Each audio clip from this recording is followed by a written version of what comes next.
তোমরা যারা বিদ্যাসাগর ইউনিভার্সিটি আন্ডারে সেকেন্ড সেমিস্টারের স্টুডেন্ট রয়েছো, বেসিক্যালি ইংলিশ মেজর, তোমাদের সবাইকে স্বাগতম জানাচ্ছি।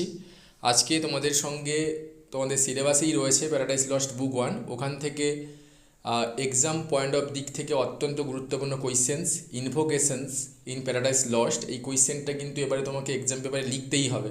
যথেষ্ট ইম্পর্ট্যান্ট কোয়েশ্চেন্স এবং এটা পরীক্ষায় আসবে, এটা 100% আমি বলে দিচ্ছি।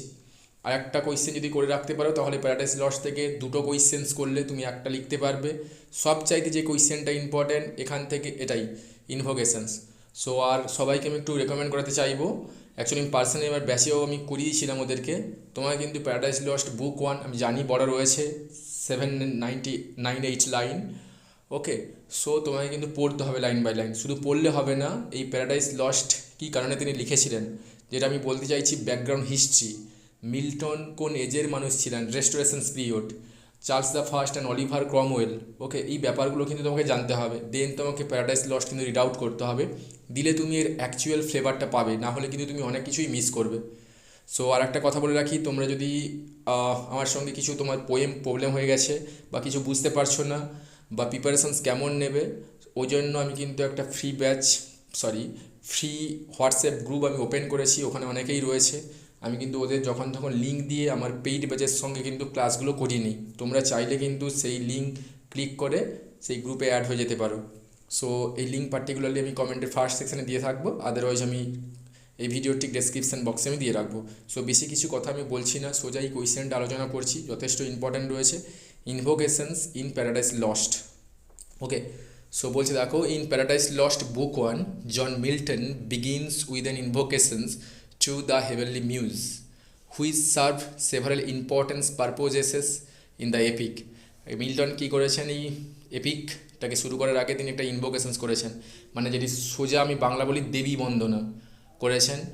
সো যেটা অনেকটাই বেশি serve the several important purposes in the epic, অনেক বেশি পারপোজ তোমাকে দিচ্ছে এই এপিকটাতে, ওকে। একেবারে end of the epic, okay.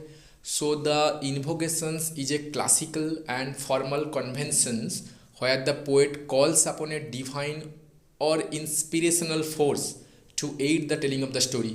So invocation দিয়ে তিনি কী করেছেন, পার্টিকুলারলি তিনি চাইছেন সেই সমস্ত ডিভাইন ফোর্স থেকে, পাওয়ার থেকে হেল্প চাইছেন, যাতে করে তিনি এই এপিকটা তিনি ঠিকঠাক করে কমপ্লিট করতে পারেন বা লিখে ফেলতে পারেন, বা তার যা ইমোশনস তিনি যাতে তুলে ধরতে পারেন এই এপিকের মধ্য দিয়ে। সো এভাবে তুমি একটা ইন্ট্রো ছোটো করে বিল্ড করবে, একেবারে ইজি লেখা আছে। দেন তুমি একটা ছোট্ট করে কী করবে, প্যারা করবে, দিয়ে লিখবে Milton calls upon the heavenly muse to assist মানে বুঝতে পারছো, টু এইড, টু হেল্প, সাহায্য করা him in narrating the story of the human kind's fall from grace. Milton এটাই বলতে চাইছেন, এটা কীভাবে তিনি বলবেন, যাতে এটা সাহায্য করতে হেল্প চাইছেন হেভেনলি মিউজের কাছ থেকে, কীভাবে একটা ম্যান কাইন্ড হেভেন থেকে ফল হলো এই স্টোরিটা, সেটা সবাই জানি, ইভ আর আদমের স্টোরি, এটাই তিনি জাস্ট তুলে ধরছেন। সো দেন লাইনটা ছিল এভাবে, of man's first disobedience and the fruit of that forbidden tree whose mortal taste brought death in the world. বুঝতে পেরেছো, ইভ অ্যান্ড আদমের কাহিনীটা তুমি যদি জানো তাহলে এই লাইনের গুরুত্বটা তুমি বুঝতে পারবে, ওকে। সো বুক 1 জুড়ে এরকম কোনো কাহিনী তুমি খুঁজে পাবে না, কিন্তু এটা পড়ার আগে তোমাকে জানতে হবে, ওকে। আমি এখানে ইভ অ্যান্ড আদমের যে স্টোরি রয়েছে, স্যাটান কীভাবে তাদেরকে সিডিউস করেছিল এবং ফরবিডেন ট্রি মানে আপেলটা তাদের খেতে সাহায্য করেছিল এবং ওদের মধ্যে সেক্সুয়ালিটি কীভাবে এসেছিল, এগুলো তোমার কিন্তু জানা উচিত। এটা বলতে গেলে অনেকটাই বড় ভিডিও হয়ে যাবে, আমার ডিভাইস আমাকে পারমিট করবে না। So this serves both as an appeal for divine guidance and as a way to emphasize the elevated and serious nature of the subject matter of the Paradise Lost. So the muse represent the divine aid that will enable Milton to explore profound theological and philological themes such as free will, obedience and nature of God and evil. So এই পুরো ব্যাপারটা জুড়ে, কাহিনী জুড়ে Milton চাইছেন সেই divine heavenly মিউজের কাছ থেকে হেল্প, যাতে করে তার থিওলজিক্যাল কনসেপ্ট, থিওলজি মিনস ধর্ম সংক্রান্ত, ওকে, ফিলোলজিক্যাল যে থিমস, ওকে, এগুলো যাতে করে তিনি, আর অবিডেন্স এবং গড এবং ইভিলের কনসেপ্টগুলোকে তিনি ভালোভাবে আমাদের কাছে তুলে ধরতে পারেন। সো নেক্সট প্যারা করবে, Milton states that his poem will not merely recount an earthly tale but will delve into things unattempted yet in prose and rhymes. বুঝতে পেরেছো? বলছি দেখো, Milton states that the poem will not mainly recounts the earthly tale. এই পোয়েমটা তুমি স্বাভাবিক অন্য পোয়েমের সঙ্গে যদি তুমি কাউন্ট করো তাহলে কিন্তু ঠিক হবে না, কারণ he will delve into the things unattempted yet in prose and rhymes. তিনি বলছেন যে এই যে ঘটনাটা আমি ইলাবোরেট করতে যাচ্ছি, যেটা এখনও পর্যন্ত সেটা কেউ লিখেনি বা কেউ এভাবে ইলাবোরেট করেননি, তার জন্য আমি কিভাবে লিখবো, ওই জন্য কিন্তু আমি হেভেনলি মিউজের পারমিশন আমি চাইছি বা হেল্প চাইছি। এছাড়াও আমরা জানি মিল্টন এটা শেষের দিকে লিখেছিলেন তার পোয়েটিক কেরিয়ারে। তিনি ভুগেছিলেন, তিনি ব্লাইন্ডনেস, মানে তিনি দৃষ্টিশক্তি ধীরে ধীরে হারিয়ে গিয়েছিল তার, ওখান থেকেই তিনি লেখা, এবং তিনি অনেকটা পলিটিক্যালে গা ভাসিয়ে দিয়েছিলেন অলিভার ক্রমওয়েলকে সাপোর্ট করে।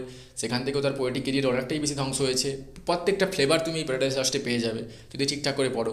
So the invocation suggest that the epic content each of such a high and transient nature that only divine inspirations can adequately convey it.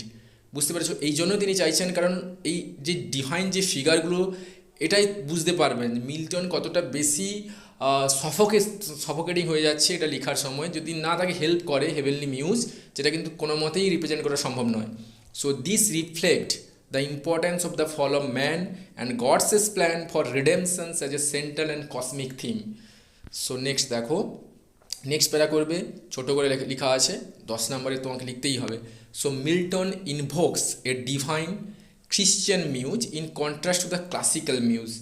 Okay, Milton এখানে কিন্তু তিনি একটু লেখার স্টাইল নিয়ে এসছেন, ভ্যারিয়েশন নিয়ে এসছেন। আমরা জেনারেলি দেখি, আমরা রেপ অফ দ্য লগ পড়েছিলাম, সেখানে খ্রিশ্চান মিউজের কথা সেখানে বলা হয়, মানে যে কোন খ্রিশ্চান মিউজ কেন বলছি, ক্লাসিক্যাল মিউজ, মাউল হেলিগনের রেফারেন্স দেওয়া হয়।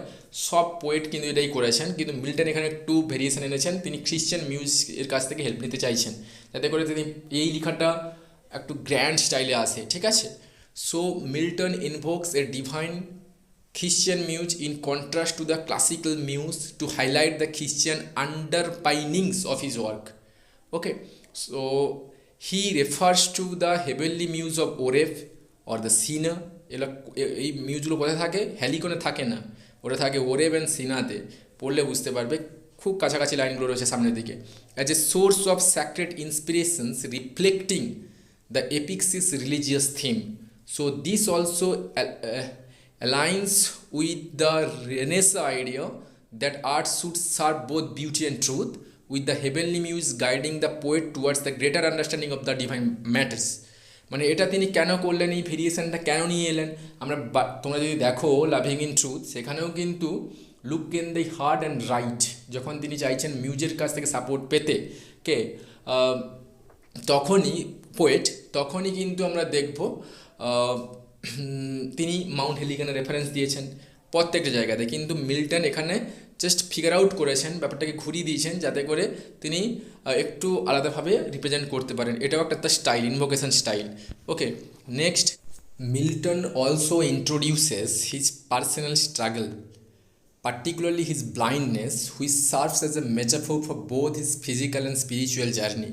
So in line 16 and 17, things unattempted yet, in prose and rhymes, Milton mentions that he is foredoomed and blind, which symbolizes his feeling of being cut off from the traditional human sources of knowledge, so but also his reliance of divine guidance to complete his poetic tasks. কী বলা হচ্ছে? আমি বলেছিলাম Milton এটা শেষের দিক করে তার লিখেছিল তার কেরিয়ারের।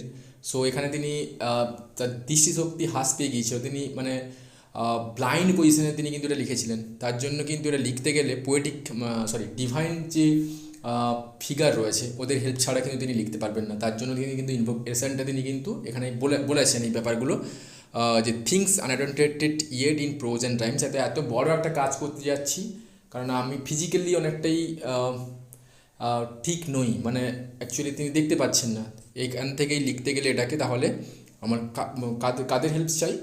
অবভিয়াসলি কী বলবো আমি, সেই দেবীদের আমি হেল্প চাই। ওকে, যেটা দেন তুমি একটা প্যারা করবে। So the invocations emphasis Milton's moral and intellectual ambitions.